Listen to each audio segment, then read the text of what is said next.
the Sengoku era. Muzan said to Michikatsu Tsukikuni, "If you become a demon, you'll be able to live forever. You have the choice." But then something unexpected happens. Inside Michikatsu, the spirit of the samurai within comes back to life, and he replied, "I don't wish to live forever, not if it means I must become a demon. I'm going to kill you right here, right now. I'm going to accomplish what Ryoichi couldn't." Muzan replied, "I thought you were different from the other swordsmen. I offered this as a special gesture, but I guess I was wrong." Then the two of them start fighting. Michikatsu put up a hell of a fight, but Muzan was just too strong for him. Then Michikatsu cut his own stomach and took his own life. "I won't be your pawn. I'm going to die a warrior, a swordsman for the Demon Slayer Corps." But Muzan, too late. "During the battle, I gave you some of my blood. You'll soon turn into a demon." Then his wounds started to heal up. Then Michikatsu, moments before losing control of himself, he said, "Like I said, I will not be your pawn." Then, hours later, he woke up. Then he realized something. Something has gone horribly wrong. But then something unexpected happened. The rage he felt against Muzan, it was still there, and all of his memory was intact. He was still the same man as before. After, he tries to take his own life, unable to deal with the fact that he was a demon now. But after talking with the Rengokus and Oyakata-sama, he decides to keep going, to fight Muzan. But now that he was a demon, he could no longer call himself by his family name, so he abandons his name, Michikatsu Tsugikuni.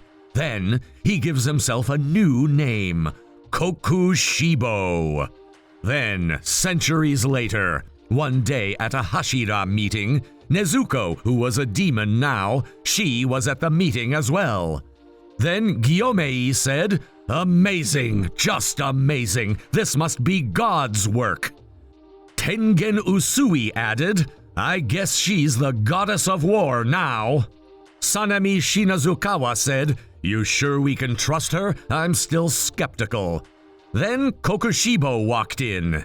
"She's fine, she's just like me. She is not under Muzan's control, I can tell." Kokushibo spent the last few hundred years taking out demons, going after Muzan. He was a legend in the Demon Slayer Corps, demons who broke free of Muzan's control. They were given a higher rank than the Hashiras. They were called the Gods of War. It was a tradition developed over hundreds of years.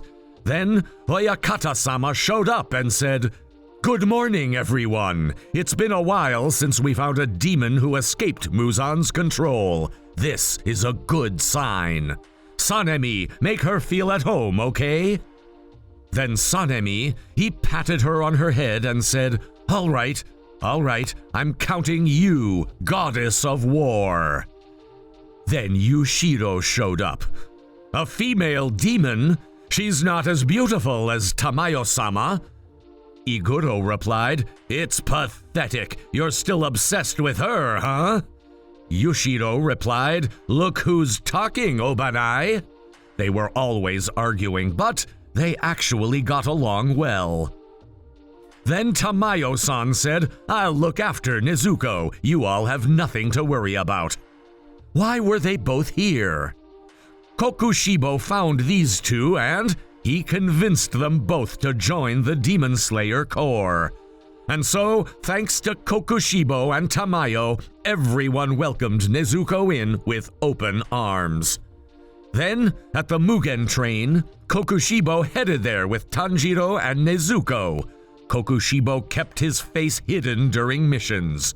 Then Kokushibo said, "When I look at your earrings, it reminds me of the time when I was a human. You remind me of my brother." Tanjiro asked, "He wore earrings like these too? What was he like?" He used the sun-breathing technique. He was a very skilled swordsman. His skills were out of this world. But me, I can't use the sun-breathing technique, but my brother can, and so can you. I wish I could too, but Tanjiro didn't know what to say. Oh well, what are you gonna do, right? Kokushibo said with a laugh. Tanjiro let out a sigh of relief. In this world, Kokushibo made peace with the fact that he couldn't use the sun-breathing technique. His disciples could use the moon-breathing technique, and he had people to protect, so he had better things to worry about. Then he said, "I can sense demons in the cart up ahead. Let's go." Tanjiro nodded and followed him.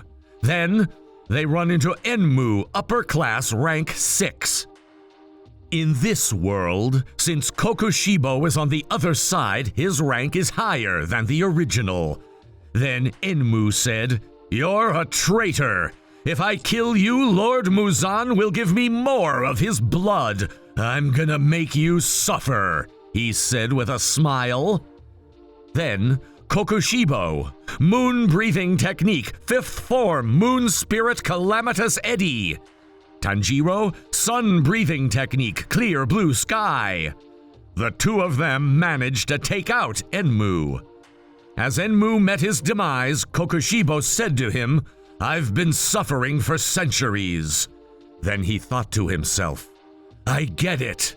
The moon-breathing technique is used to corner the demon. Then we use the sun-breathing technique to finish them off. The two techniques, we must bring them together as one. That means if I have fought with Ryoichi, maybe we could have taken out Kibutsuji. But back then, I was too young to accept that." And so their job was done. Kokushibo, Tanjiro, and Nezuko hop off the train. But then Akaza showed up.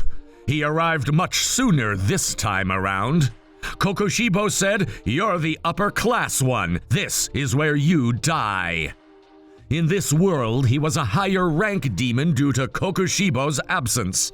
Akaza started screaming. He wasn't listening to Kokushibo. Then the battle began.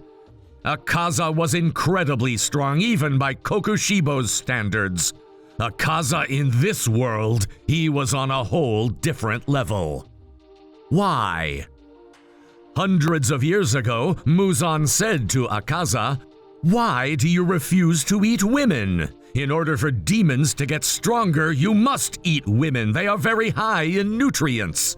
Akaza apologized to him. "I don't need your apology," said Muzan.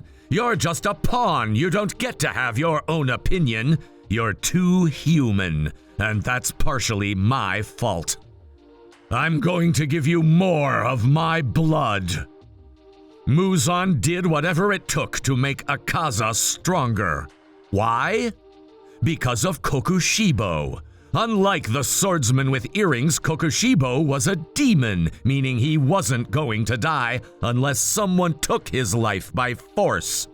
But Muzan, he didn't want to face him head on, and so he used Akaza by making him as strong as possible. He wanted to use him to take out Kokushibo. He was obsessed with this.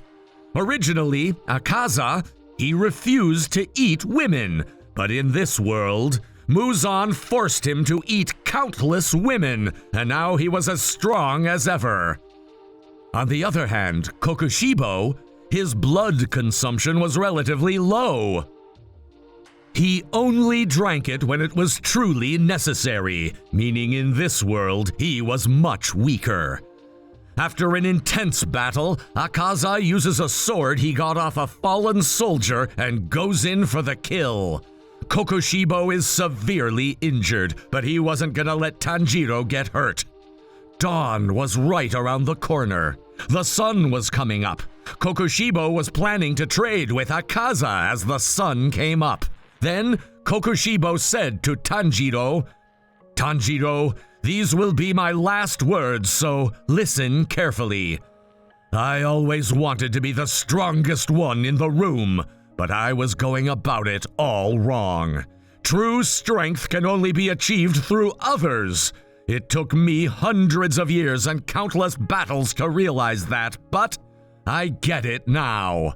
This is where it ends for me, but you've got friends, family, work together, and you will someday take out Kibutsuji with the sun-breathing technique, with your mighty sword. I believe in you.